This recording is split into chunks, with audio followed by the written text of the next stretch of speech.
guys have less than 24 hours to recover from the bad basketball they just watched. The Clippers defeating the Lakers 103-81 in their final home game, hosting Kobe Bryant. With Mike Bresnahan and Ben Bolch of the Los Angeles Times, I'm Lindsey Thiry. Of course, Mike, Kobe Bryant's farewell tour continues tonight, though. 2 of 12 from the floor, 6 points. It looked like the most fun he had was fooling around with the fans when he was stuck on the bench. Yeah, you know, he just said a few minutes ago, hey, I'm just trying to get through these final games. He has 5 left in his 20-year career. He said some nights are not so good, just trying to push through everything. Very, very animated tonight for Kobe. He spent the entire fourth quarter on the bench because the Lakers were down by about 75 at that point, kind of acknowledging Clipper Darryl in the crowd. Not really 75. Well, hypothetically, right? Just felt like it. Acknowledging the unofficial Clipper mascot, Clipper Darryl, and saying, hey, I'm going to miss him. I really am. He was energetic. He booed. He cheered. And Kobe getting just slightly maybe nostalgic at this point. Ben, of course, it was a Clippers home game. Very much sounded like a Lakers crowd, though, chanting for Kobe. But if you're looking at the Clippers, you really have to monitor Blake Griffin and how his recovery is going tonight. Didn't look so good, less than 17 minutes. Yeah, it's 2 games in a row where he really hasn't looked like himself at all. He's really tentative.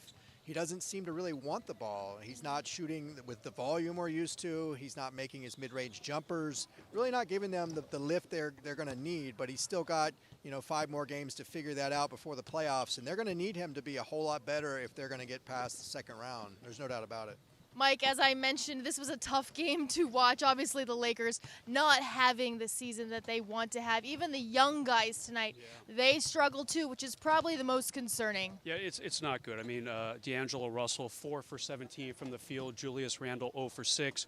Jordan Clarkson sustained a lower right leg injury. X-rays showed no fractures, so he might be back Wednesday against the Clippers, but not a real positive game for the Lakers at all. 10 in a row they've lost to the Clippers now, and the young kids did not look good at all.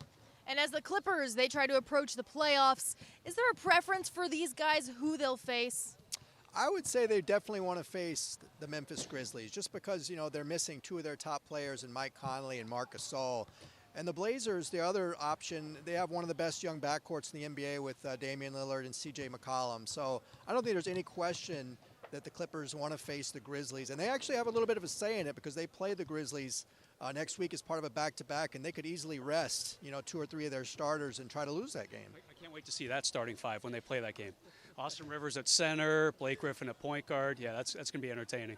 So we go from one LA team, they're headed for the playoffs. The other LA team, well, they're just about to send Kobe Bryant off. Of course, Wednesday night he will face the Clippers once again at Staples Center. And then the next time he's back on this floor, it will be his final game. Do you think he's ready for that day? He kind of hinted tonight that he's getting slightly more emotional, I think was the word he used. And it's kind of weird. They play the Clippers here on Wednesday. Then they go on this 3-game road trip. I don't remember them ever playing 3 of their last 4 on the road in recent seasons. And kind of nondescript cities, Houston, New Orleans, and Oklahoma City. Maybe there's a little stuff in Oklahoma City because Kobe played them a couple times in the playoffs. But they come back here a week from Wednesday, April 13th, Utah Jazz. And they might need that game to get into the playoffs. So that could be really interesting. Yeah. To guard Kobe or to not guard Kobe in his final game, we will find out. And tomorrow on Wednesday, we will find out if they can put together a little bit better basketball on both sides of the floor for us to watch after this painful evening. With Mike Bresnahan and Ben Bolch, I'm Lindsey Thiry for the Los Angeles Times.